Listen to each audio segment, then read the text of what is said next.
শুনছেন ডিজিটাল দুষ্টুমি audio story.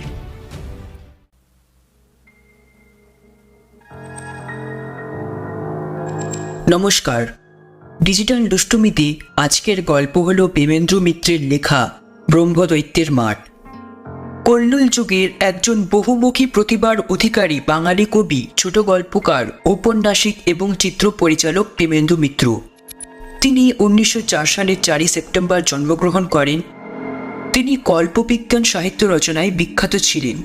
এছাড়াও তিনি লিখেছেন অসংখ্য ভৌতিক কাহিনী। এই গল্পটি নেওয়া হয়েছে ভূত শিকারী মেজুকর্তা এবং বইটি থেকে। গল্পের প্রধান চরিত্র হল সুনীল। শুরু হচ্ছে ব্রহ্মদৈত্যের মাঠ।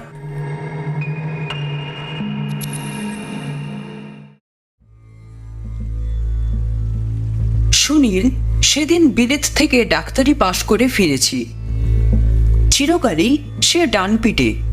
তার উপর বিজ্ঞানের আলোয় পৃথিবীকে দেখবার পর ভয় ডর তার আর কিছু থাকবার কথা নয়। তবু এখনো ব্রহ্মদৈত্যের মাঠের কথা শুনলে সে শিউরে ওঠে।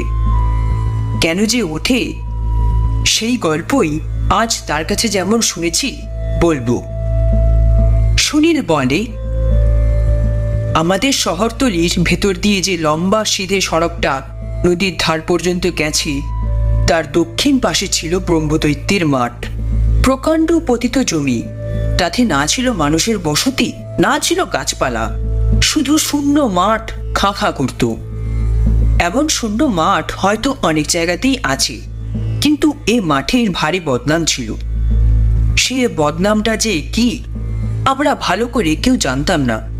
তবু দিন দুপুরেও সে মাঠের পাশ দিয়ে যেতে আমাদের গা ছমছম করত। নানা রকম কথা এসে মাঠ সম্বন্ধে শোনা যেত। কোনটা যে সত্যি তা আমরা বুঝতে পারতাম না। কেউ বলতো যে সে মাঠ নাকি কোনো মানুষের পার হওয়ার সাধ্য নেই। সে দুঃসাহস করতে গিয়ে কত লোক নাকি আশ্চর্যভাবে মাঠের মাঝখানে দিনের আলোয় অদৃশ্য হয়ে গেছে। আবার কোথাও কোথাও শোনা যেত যে সে মাঠে গভীর রাতে লাল আলখাল্লা পরা এক দীর্ঘ দেহ বুড়ো লোক ঘুরে বেড়ায়। তার সঙ্গে চোখাচোখি হওয়ার দুর্ভাগ্য যার হয়, তার নাকি আর রক্ষে নেই। এমনই সব নানান গুজব শুনে এই মাঠ সম্বন্ধে আমাদের ভয়ের আর সীমা ছিল না। নদীর ধারে নবাবগঞ্জে আমাদের স্কুল। সড়ক দিয়ে না গিয়ে এই মাঠ পার হয়ে গেলে অনেকটা সময়ের সুসারও হয়, কিন্তু অত্যন্ত লেট হয়ে গেলে মাস্টারমশাইদের রক্তচক্ষু স্মরণ করেও আমরা সে মাঠ পার হয়ে যাওয়ার সাহস সংগ্রহ করতে পারতাম না। এই ভয়ঙ্কর মাঠে কিন্তু একদিন হঠাৎ আমাদের তীর্থস্থান হয়ে উঠল।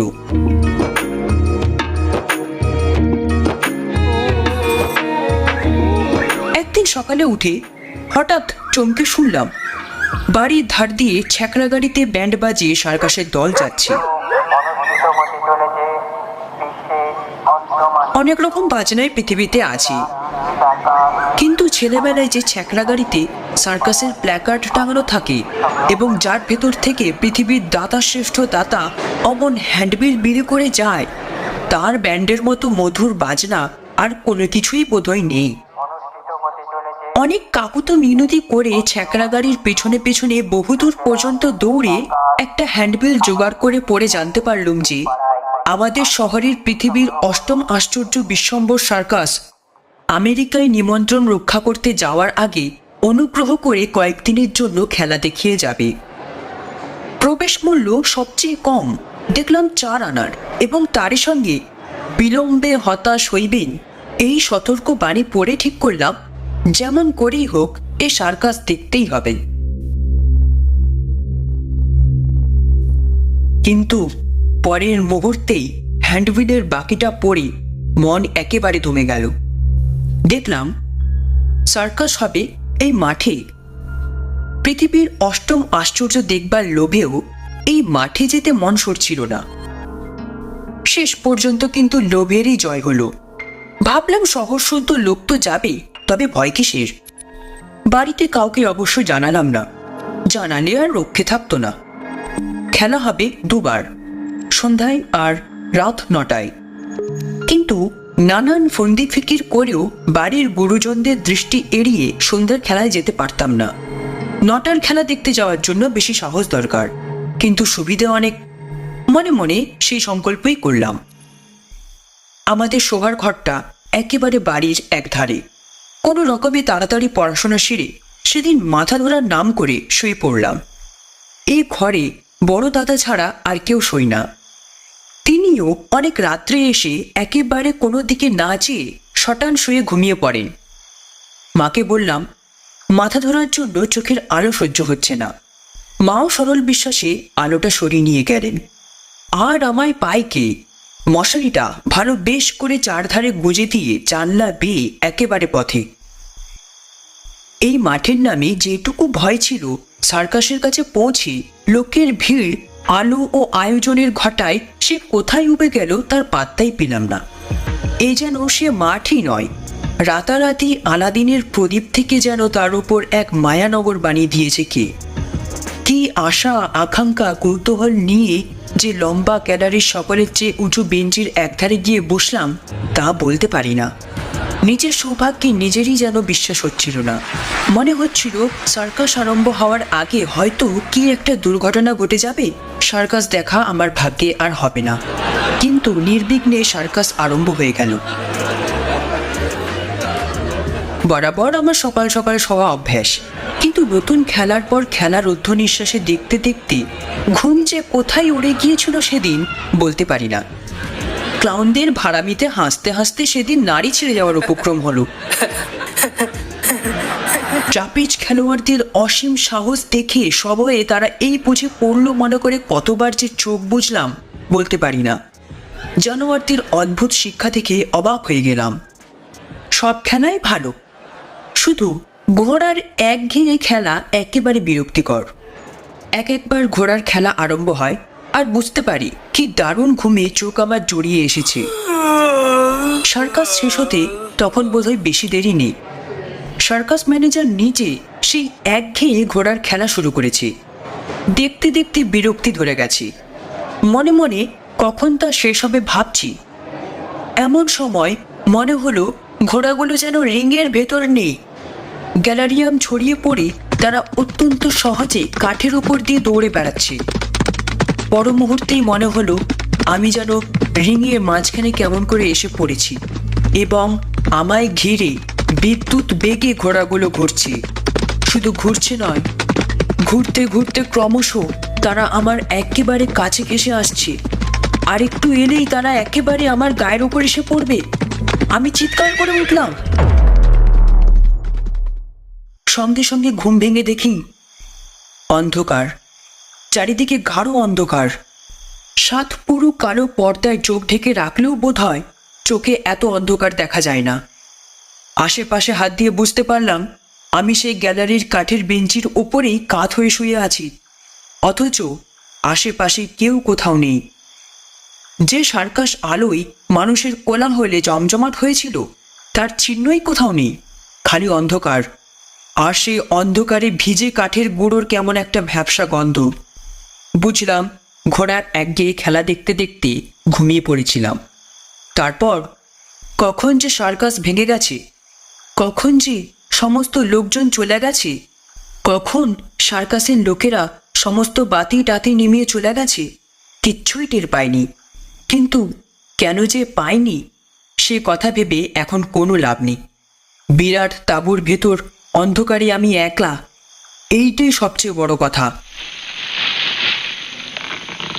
বাইরে বোধহয় তখন ঝড় না হোক, খুব জোরে হাওয়া বইছে। সমস্ত সামিয়ানাটা সে হাওয়ায় দুলে উঠে এমন একটা অমানসিক শব্দ হচ্ছিল যে আমার বুকের ভেতর পর্যন্ত শিউরে উঠতে লাগলো।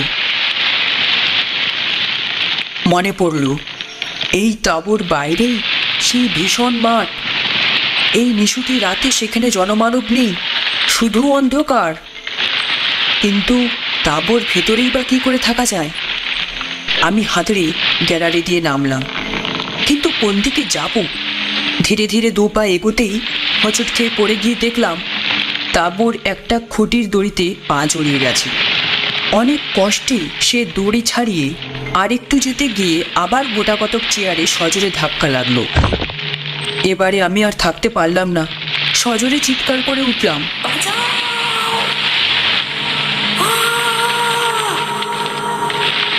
সে চিৎকার শব্দ নিস্তব্ধ তাঁবুর ভেতর এমন অদ্ভুতভাবে প্রতিধ্বনিত হতে লাগলো যে মনে হলো সে আমার গলার শব্দ নয়। খানিক চুপ করে দাঁড়িয়ে রইলাম, কেউ সাড়া দেয় কিনা দেখবার জন্য, কিন্তু কোথায় কে? হঠাৎ সর্বাগ্যে কাটা দিয়ে উঠল। মনে হলো আমার অত্যন্ত নিকটে কারা যেন ফিসফিস করে কথা কইছে।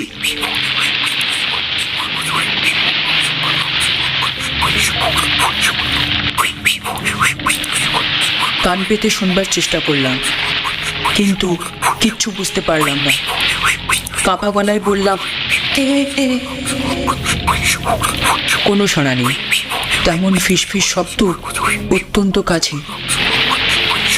অত্যন্ত ভয়ের সময় মানুষের একটা সাহস যেন কোথা থেকে আসে। মরিয়া হয়ে হাত বাড়ালাম, কিছুই নয়। দেখি একটা থামের গায়ে একটা কাগজ আঁটা ছিল, তারই খানিকটা খুলে গেছে এবং সামান্য হাওয়ায় সেটা নড়ে খসখস শব্দ হচ্ছে। আমি এই শব্দটাকেই বোধহয় ফিসফিস কথা বলে মনে করছিলাম। কাগজটা ছিঁড়ে ফেলে দিলাম। মনে একটু বলও পেলাম। মিথ্যে ভয় আর করবো না, এই তাঁবু থেকে বেরোবার পথ আমায় বের করতেই হবে। হঠাৎ আমার গায়ে কাঁটা দিয়ে উঠল। কাগজ ছিঁড়ে ফেলা সত্ত্বেও সেই ফিসফিস শব্দ এবার অপর দিকে। শুধু শব্দ নয়, তাড়াতাড়ি ফিরতে গিয়ে মনে হলো যেন আগুনের মতো লাল দুটো চোখ এতক্ষণ জ্বলছিল, হঠাৎ মিলিয়ে গেল।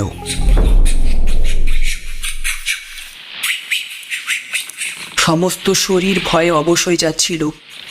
প্রাণপণে চিৎকার করে বললাম, তাঁবুতে কে আছো? সাড়া দাও। তবু সমস্ত নিস্তব্ধ।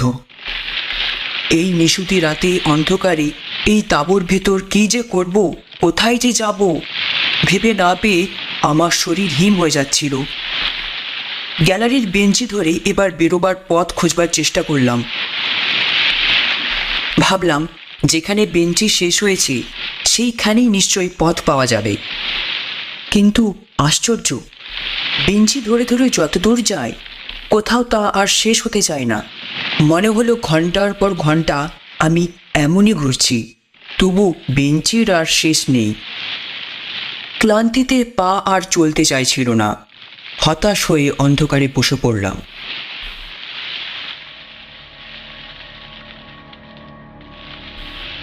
তখন সত্যি ভয়ে ভাবনায় আমি কেঁদে ফেলেছি, কিন্তু সেখানে কাঁদলে শুনছে কে জেনে নিজেই চুপ করলাম। এবার মনে হলো কে যেন সার্কাসের ভেতর চলে বেড়াচ্ছে। স্পষ্ট পায়ের শব্দ। ডাকলাম, কে? পায়ের শব্দ সঙ্গে সঙ্গেই থেমে গেল, কিন্তু খানিক বাদেই শুনলাম দূরে আবার সেই পায়ের শব্দ। আবার ডাকলাম, কে? কোনো উত্তর নেই। মনে হলো একটা যদি আলো থাকতো এ সময়। আমার মনে আলোর কথা উঠতে না উঠতেই আশ্চর্য হয়ে দেখি সার্কাসের মাঝখানে একটা আলো জ্বলে উঠেছে। সে আলোয় সমস্ত সার্কাস অদ্ভুত দেখাচ্ছিল। শূন্য গ্যালারি, শূন্য সমস্ত চেয়ার, শুধু একলা আমি সার্কাসের এক জায়গায় দাঁড়িয়ে আছি। না, একলা তো আমি নই। আমার মুখোমুখি ওধারের গ্যালারিতে একটা লোক মাথা নিচু করে বসে আছে। আনন্দে বুকটা লাফিয়ে উঠল। চিৎকার করে ডাকলাম, শুনুন মশাই। লোকটা তবু মাথা তুলল না। দেখে ভাবলাম হয়তো অন্যমনস্ক হয়ে আছে বলে শুনতে পাইনি। ছুটতে ছুটতে তার কাছে গিয়ে ডাকলাম, শুনুন। লোকটা এবার মুখ তুলে তাকালো। প্রথমে তার চাহনিটা অদ্ভুত মনে হলো, কিন্তু খানিকক্ষণ আমার দিকে চেয়ে থেকে সে হো হো করে হেসে উঠে বললে, তুমি এসেছো, তোমার জন্যেই বসেছিলাম। এ আবার কি বলে? হয়তো ভুল করেছে ভেবে বললাম, আমি সার্কাসের সময় ঘুমিয়ে পড়েছিলাম, এখন বাড়ি যেতে পারছি না। লোকটা আবার হো হো করে বিকটভাবে হেসে উঠে বললে, বাড়ি যেতে পারছো না? বসো, বাড়ি যাবে কি? কতদিন ধরে তোমায় খেলা দেখাবার জন্য অপেক্ষা করে আছি। আমার খেলা থেকে যাও। তার চোখ দেখে সভয়ে 2 হাত পিছিয়ে এলাম। এ আবার কোন পাগলের পাল্লায় পড়া গেল? লোকটাও সঙ্গে সঙ্গে এগিয়ে এলো। বুঝলাম তার হাত ছাড়ানো সহজে সম্ভব নয়। ভয়ের ভেতরেও বুদ্ধি করে এই পাগলকে ঠান্ডা করবার জন্য বললাম, তোমার খেলা তো এই খানিক আগেই দেখলাম, আমায় পথ দেখিয়ে দাও। লোকটা মাথা নেড়ে বললে, আমার খেলা দেখোনি? ওরা কি আর আমায় খেলা দেখাতে দেয়? দাঁড়াও, চুপ করে দাঁড়িয়ে দেখো। তারপর আর বাক্য ব্যয় না করে লোকটা একটা ঝোলানো দড়ি পেয়ে শটান উপরে উঠে গেল। বহু উচ্চে সামিয়ানার মাথা থেকে একটা ট্রাপিজ ঝোলানো ছিল। লোকটা দড়ি বেয়ে সেই ট্রাপিজে গিয়ে উঠল। তারপর দেখি ভয়ঙ্কর দোলা। নিচের দিকে মাথা করে ট্রাপিজ দলিয়ে একেবারে সার্কাসের এক প্রান্ত থেকে অপর প্রান্ত পর্যন্ত লোকটা সবেগে দোল খেতে খেতে নানা রকম কসরত দেখাতে লাগলো। এ লোকটা কিরকম পাগল বুঝে উঠতে পারছিলাম না। কিন্তু সে বেশিক্ষণ নয়, হঠাৎ এমন একটা কাণ্ড ঘটে গেল যা ভাবলেই এখনো হৃদকম্পন হয়। ট্রাপিজের দড়ি সহসা ছিঁড়ে গেল এবং সেই তাঁবুর মাথা থেকে লোকটা ছিটকে গ্যালারির এক ধারে চিৎকার করে পড়ে গেল। আতঙ্কে চিৎকার করে আমিও সেই দিকে ছুটে গেলাম। মনে হলো গ্যালারির কাঠের ওপর পড়ে লোকটার দেহ ছিন্ন ভিন্ন হয়ে গেছে। কাছে গিয়ে অবাক হয়ে দেখলাম লোকটা অক্ষত শরীরে সেই বেঞ্চির উপর বসে আছে। না, অক্ষত শরীর ঠিক তো নয়। তার মুখের দিকে চেয়ে ভয়ে আঁতকে উঠলাম। তার মুখের নিচের দিকটা একবার সেই গলা থেকে ওপরের মাড়ি পর্যন্ত একেবারে ফাঁকা। চিবুকবিহীন মুখে লোকটার দাঁতগুলো বিকটভাবে বেরিয়ে আছে। আমার ভয় দেখে লোকটা হাত বাড়িয়ে কি যেন একটা করিয়ে নিয়ে মুখে ফেলে দিয়ে বললে, না, এবার হয়েছে তো? ওটা আমার কেবলই খসে যায়। সেই যে 30 বছর আগে খসে গেছে, এখনো জোড়া লাগলো না। তার মুখ দেখি আবার জোড়া লেগে স্বাভাবিক হয়ে গেছে। কিন্তু স্বাভাবিকই হোক আর অস্বাভাবিকই হোক, আমার দেখবার সাহস আর ছিল না। কোনো দিকে না চেয়ে আলো থাকতে থাকতে প্রাণপণে ছুটে আমি সার্কাসের একটি দরজা দিয়ে বাইরে বেরিয়ে পড়লাম। কিন্তু বেরোলে কি হয়? সার্কাসে যদি বা আলো ছিল, এখানে দারুণ অন্ধকার। এই অন্ধকারে এই মাঠ পেরিয়ে কোন দিক দিয়ে বাড়ি যাব ভেবে না পেয়ে হতাশ হয়ে পড়েছি। এমন সময় অত্যন্ত কাছে কার গলার আওয়াজ শুনতে পেলাম। কোথায় ছিলি এতক্ষণ হতভাগা? আমি এই অন্ধকারে সারা শহর খুঁজে বেড়াচ্ছি। চ, বাড়ি চ। ও মা, এ যে বর্দার গলা! আমার পলায়ন তাহলে তো জানাজানি হয়ে গেছে। হয়তো কেন, নিশ্চয়ই তার জন্য যথেষ্ট বকুনি ও মার খেতে হবে জেনেও, কিন্তু তখন আনন্দে আমার গলা ধরে এসেছিল। শুধু বললাম, চলো দাদা। অন্ধকার পথে দাদা আগে আর আমি পিছিয়ে কতক্ষণ যে চলেছি বলতে পারি না। সামনে একটা উঁচু পুকুরের পাড়ে দাদাকে উঠতে দেখে বললাম, দাদা, এ কোথায় এলে? এই পথ তো নয়। হ্যাঁ, এই পথ। থমকে দাঁড়িয়ে পড়লাম। এ তো দাদার কণ্ঠস্বর নয়। এবার অন্ধকারের ভেতরেও দেখতে পেলাম সামনে যে দাঁড়িয়ে, তার দীর্ঘ দেহ রাঙা একটা আলখাল্লায় ঢাকা, মাথায় তার লম্বা গোলটুপি। ধীরে ধীরে সে আমার দিকে ফিরে দাঁড়ালো, কিন্তু তার সঙ্গে চোখাচোখি হওয়ার আগেই আমি মূর্ছিত হয়ে পড়লাম।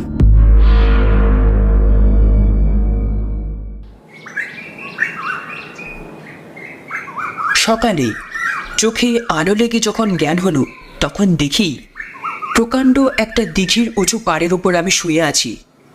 অজ্ঞান অবস্থায় আর একটু হলেই গড়িয়ে একেবারে দিঘির অতল জলে তলিয়ে যেতে পারতাম।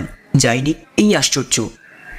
এ দেখি আমি চিনি এই মাঠের একেবারে এক প্রান্তে, যেখানে সার্কাস, তার প্রায় 1 ক্রোশ দূরে এর অবস্থান। রাতে যা যা দেখেছি তা যদি স্বপ্ন হয়, তাহলে কেমন করে যে এত দূরে এসে পড়লাম বোঝা শক্ত। যখন বাড়ি ফিরলাম তখন বেলা 9টা। আমার অবস্থা দেখে মা বললেন, হ্যাঁ রে, ভোরে উঠে কোথায় গিয়েছিলি বলতো? সারা গায়ে কাদা ধুলো। বুঝলাম আমার পালানোটা মোটেই ধরা পড়েনি, কিন্তু মনে হলো পড়লেই ভালো ছিল।